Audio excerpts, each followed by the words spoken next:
ሰላም ውድ የዘመን ስፖርት ቤተሰቦች እንዴት ቆያችሁ? የተለያዩ ስፖርታዊ መረጃዎችን ይዤ ተመልሻለሁ። የሀገር ውስጥና የውጭ መረጃዎችን የተወሰኑትን ደቂቃዎች ከኔ ጋር አብራችሁ ስታሳልፉ የኢትዮጵያ ብሔራዊ ቡድን ከግብጽ ጋር ባደረገው የዓለም ዋንጫ ማጣሪያ የምድብ ማጣሪያ ጨዋታ ምን ተፈጠረ የሚለውን የምነግራችሁ ይሆናል። ከዛ ውጪ አርሰናሉ መድፈኛ ሉዊስ ስኬሊ በእንግሊዝ ብሔራዊ ቡድን ከአልባኒያ ጋር ባደረጉት ጨዋታ አንድ ጎል ማስቆጠሩ ይታወሳል። ለሀገሩ ብሔራዊ ቡድንና ለአርሰናልስ ለወደፊቱ መጻኢ እድሉ ምንድነው የሚለውን አብረን የምንመለከት ይሆናል። ከዛ ውጪ የሊቨርፑሉ የፊት መስመር ተጫዋች ሉዊስ ዲያዝ ወደ ባርሴሎና መጓዝ ይፈልጋል። የባርሴሎናን ስካውቶች ብቻ ነው እየጠበቀ የሚገኘው። እሱስ ይጓዛል አይጓዝም የሚለውን አብረን የምንመለከት ይሆናል። ለዚህ ቻናል አዲስ ከሆናችሁ ይህንን ቻናል ላይክ፣ ሼር፣ ሰብስክራይብ በማድረግ ለሌሎች እንዲደርስ ድጋፋችሁን አድርጉ። ወደ ቀጣዩ እናልፋለን። ኢትዮጵያ በታሪኳ በስፖርቱ ዓለም በተለይም በምትገኝበት አህጉር አፍሪካ ስሟን በማይፋቅ ቀለም ጽፋለች። በሩጫው ዓለም አሁንም ድረስ ክብሯን ማታስነካባቸው የውድድር አይነቶች አሏት። ከ5000 እስከ ማራቶን ክብሯን የማያስደፍሩ አትሌቶች አሏት። በእግር ኳሱ ዓለምም የአፍሪካ ዋንጫን ሀብላ ያስጀመረች፣ በእግር ኳሱ ታላቅ ስምን ይዘው ማሳካት ያልቻሉትን ቀደም ብላ ማሳካት የቻለች፣ የአፍሪካ ዋንጫን ከፍ አድርጋ ያነሳች፣ ከሁሉም በፊት ቀድማ ግን ኋላ የቀረች ኢትዮጵያ አሁን ላይ ግን እግር ኳስ እግር ያህላት ይመስላል። ከሀገር ውጭ እስከ ሀገር ውስጥ አሰልጣኝ ቢፈራረቅም፣ የተጫዋች ምልመላዎች ቢከለሱም፣ የተለያዩ ህጎች ቢጻፉም ቢሻሩ፣ እግር ኳስ ፌዴሬሽኑ ፈራርሶ ቢሰራም ነገሮች ሁሉ ከድጡ ወደ ማጡ እየሄዱባት መጥተዋል። አሁን ላይ ኢትዮጵያ እግር ኳስ ሀገሪቱ በልታ ለማደሯ ማሳያ ካልሆነ በስተቀር የፈየደላት አንድም ነገር ያለ አይመስል። ይልቁንም በኢንተርናሽናል ጨዋታዎች ሁሉ አንድ እርምጃ ላይ ይጓዝ የሀገሪቱን የውጭ ምንዛሬ አንድ እርምጃ እንዳይጓዝ እያደረገው ይገኛል። የራሷ አንድ ኢንተርናሽናል ስቴዲየም የሌላት ሀገር ኢንተርናሽናል ጨዋታ የምትጫወት ድንቅ ሀገር ያሰኛታል። አሁንማ በጀቱን በልመና ስቴዲየሙን በልመና እየሆነ የተጫዋቾች ስነ ልቦና ላሽቆ በልመና እየተጫወቱ ሀገሪቱ ቀድማ ከነበረችበት የአቅም ልዕልና እየጎደለች ትገኛለች። እንደተመለከትነው በኢንተርናሽናል ደረጃ ስማቸውን የተከሉ ታላላቅ ተጫዋቾች ያሉባት፣ ከአፍሪካ አልፎ በዓለም ዋንጫው ፍክክር ውስጥ የሚገቡ ተጫዋቾች ካሉባት ከግብጽ ጋር ተፋልመዋል። በዓመቱ ለመጀመሪያ ጊዜ ወደ ጨዋታ የተመለሰችው ግብጽ ለዓለም ዋንጫ ማጣሪያ ቀድማ የቆመችበትን ቦታ ለመያዝ በማለም 4 አሸንፋ 13 ነጥብ በመሰብሰብ በምድብ ሀ አናት ላይ ተቀምጣለች። ፈርዖኖቹ በህዳር 2023 ጅቡቲን 6-0 በማሸነፍ ከ3 ቀናት በኋላ ሴራሊዮንን 2-0 በማሸነፍ ወደ አይቮሪ ኮስት የአፍሪካ ዋንጫ በልበ ሙሉነት በማምራት ጉዟቸውን በአጽንኦት ጀምረዋል።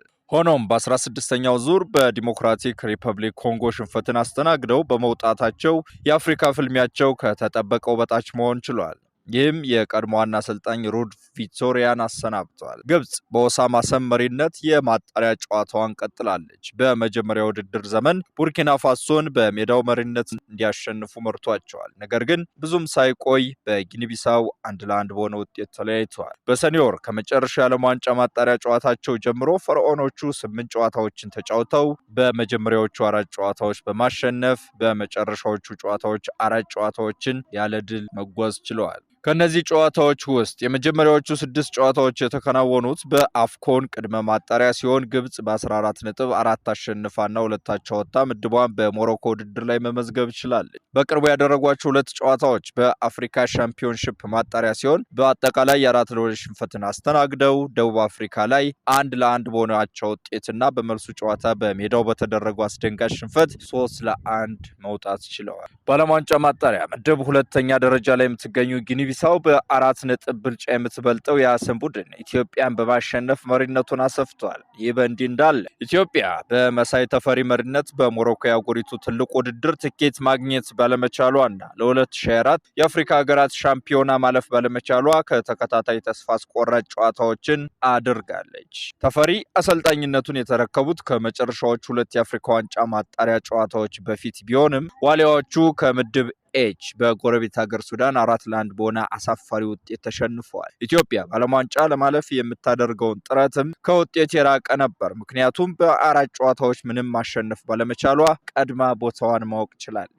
ዋሊያዎቹ በቡርኪና ፋሶ 3-0 የሆነ ከባድ ሽንፈትን በማስተናገዳቸው ከሴራሊዮን ጋር ያለ ጎል አቻ ተለያይተው ሲጀምሩ ቀጥሎም 2 ተጨማሪ ጨዋታዎች ከጊኒ ቢሳው 0-0 እና ከጅቡቲ 1-1 ተለያይተዋል። እነዚህ ጨዋታዎችም የምስራቅ አፍሪካዋን ኢትዮጵያ 3 ነጥብ በመያዝ 5ኛ ደረጃ ላይ እንድትቀመጥ አስገድዷታል። ተፈሪ ከግብጽና ጅቡቲ ጋር ባደረገው ጨዋታ 4 አዳዲስ ተጫዋቾችን ከቡድኑ ጋር ያስተዋወቀ ሲሆን ሀብታሙ ተከስተ ከ4 ዓመታት በኋላ ለመጀመሪያ ጊዜ ወደ ሜዳ እንዲመለስ አስችሎታል። በአጠቃላይ 24 ተጫዋቾች የተጠሩ ሲሆን ተከላካዮቹ ወልደ አማኑኤል ጌቱና አብዱሰላም ዮሴፍ እንዲሁም የፊት አጥቂዎቹ አህመድ ሁሴንና መሐመድ አበራ የመጀመሪያ ምርጫቸውን አግኝተዋል። አቡበከር ናሲር በምርጫው ብቸኛው የውጭ ሀገር ተጫዋች ሆኖ ተመርጧል። ዋሊያዎቹ እንደለመዱ ሲሸነፉ ፈርዖኖቹ ቀለል አድርገው ጨዋታውን 2-0 በሆነ ውጤት አሸንፈዋል። ስለሆነም በ13 ነጥብ ወደ ቀጣዩ መጓዛቸውን ሲያረጋግጡ ኢትዮጵያ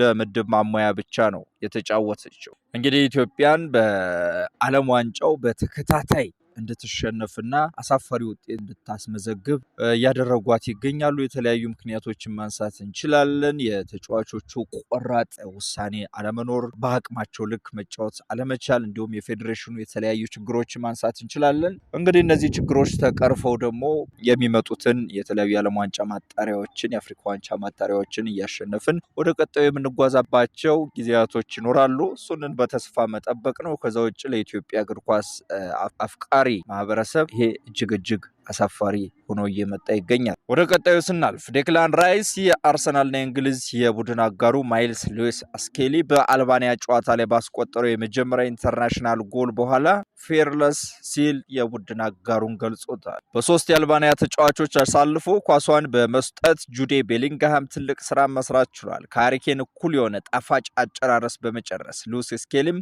የአልባኒያ መረብ ላይ የመጀመሪያ ጎሉን አሳርፎታል። የሉዊስ ስኬሊ ትርኢት ከምሽቱ ዋና ዋና የውይይት ነጥቦች አንዱ ሆኖ እየተሰራጨ ይገኛል። ይህም ለ18 ዓመቱ ወጣት የአርሰናል መድፈኛ ትልቅ ነገር ሆኖለታል። ቀድሞውንም በአርሰናል ቡድን ውስጥ መደበኛ ሆኖ እንደ ሪካርዶ ካላፊዮሪ እና ኬራን ቴርኒ ያሉ ተጫዋቾችን በማስቀመጥ በግራ ተከላካይነት ቋሚ ሆኖ መጫወቱ ከእንግሊዝ ግንባር ቀደም አማራጮች አንዱ ሆኖ እንዲታይ አድርጎታል። ሉዊስ ስኬሊ ራሱን የሚይዝበት መንገድ በአርሰናልና በእንግሊዝ ባልደረባ ዴክላን ራይስ ሙገሳን እያስገኘለት ይገኛል። እሱም እንደገና በትልቁ መድረክ ላይ እንደሚቀርብ እርግጠኛ ነበር። ራይስ ለአይቲቪ ስፖርት እንደተናገረው ማይፈራ ነው። ሁሉንም ነገር ከሜዳው ውጭ ያደርጋል። ራሱን ያዘጋጃል።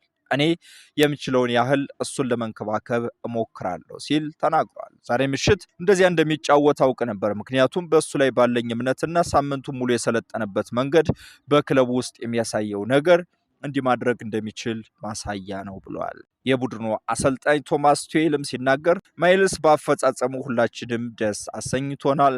እናቱ፣ አባቱ፣ ወንድሞቹ፣ ሁሉም ሰው በሱ ሊኮሩበት ይገባል። ምክንያቱም በዚያ ዓመት የማይታመን ነገር ነው እያደረገ ያለው ብለዋል። ይህ ለእሱ ጅምር ብቻ ነው ሲልም አክሏል። በካምፕ ውስጥ አስደናቂ ነበር። በራስ የመተማመን መንፈስ የተሞላና በጣም በቀልድ የተሞላ ነው። እንደዚህ አይነት ክፍት የሆነ የወጣት ባህሪ ለቡድኑ በጣም ጥሩ ነው። በሜዳ ላይ የምታዩት ነገር ሁሉ ከሜዳ ውጭ ታያለ። እሱ በቀጥታ የቡድኑ አካል ነበር። በጣም አስደናቂ ነው። እሱ የሚያደርገው በተፈጥሮ በመተማመን ነው እና እግር ኳስ የሚጫወተው በዚህ መንገድ ነው ሲል የቡድኑ አሰልጣኝ ቶማስ ቱሄል ተናግሯል። እንግዲህ ቶማስ ቱሄልም እንግሊዝ ብሔራዊ ቡድንን ከተረከበ በኋላ የመጀመሪያውን ጨዋታ ከአልባኒያ ጋር በማድረግ ጣፋጭ 3 ነጥብን መሰብሰብ ችሏል። የሊቨርፑል የፊት መስመር ተጫዋች ሉዊስ ዲያዝ ባርሴሎና በክረምቱ ዝውውር ወደ ዘንድሮ የፕሪሚየር ሊግ ሻምፒዮና እንዲቀርብ እየጠበቀ ነው ሲል የስፔን ዘገባዎች ዘግበዋል። የ28 ዓመቱ ወጣት ሊቨርፑልን በ5 ዓመታት ውስጥ ሁለተኛውን የፕሪሚየር ሊግ ዋንጫ እንዲያገኝ በሚያደርገው ፊልሚያ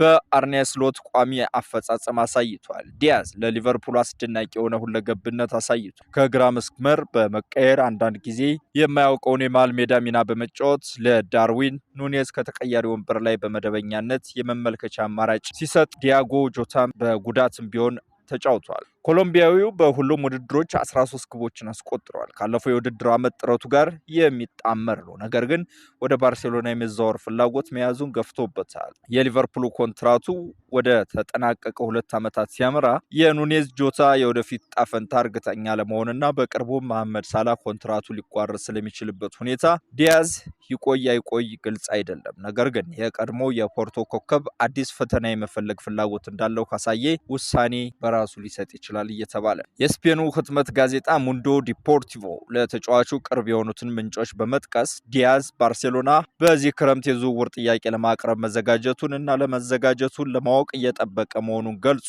ወደ ካምፕኑ የሚያደርገውን ጉዞ ማሳካት ህልሙ እንደሆነ ጠቁሟል።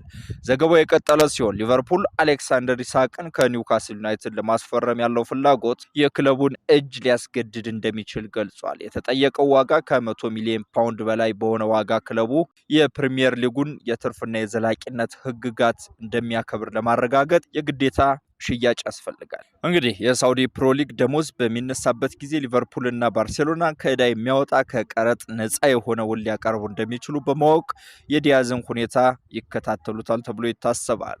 በሌላ ዜና የሊቨርፑል የፕሪሚየር ሊግ ተቀናቃኝ አርሴናል ከዲያዝ አስደንጋጭ እንቅስቃሴም ጋር መያያዝ ችሏል። ምንም እንኳን በስፔን ውስጥ ያሉ ልዩ ዘገባዎች ለመተማመን መረጋገጥ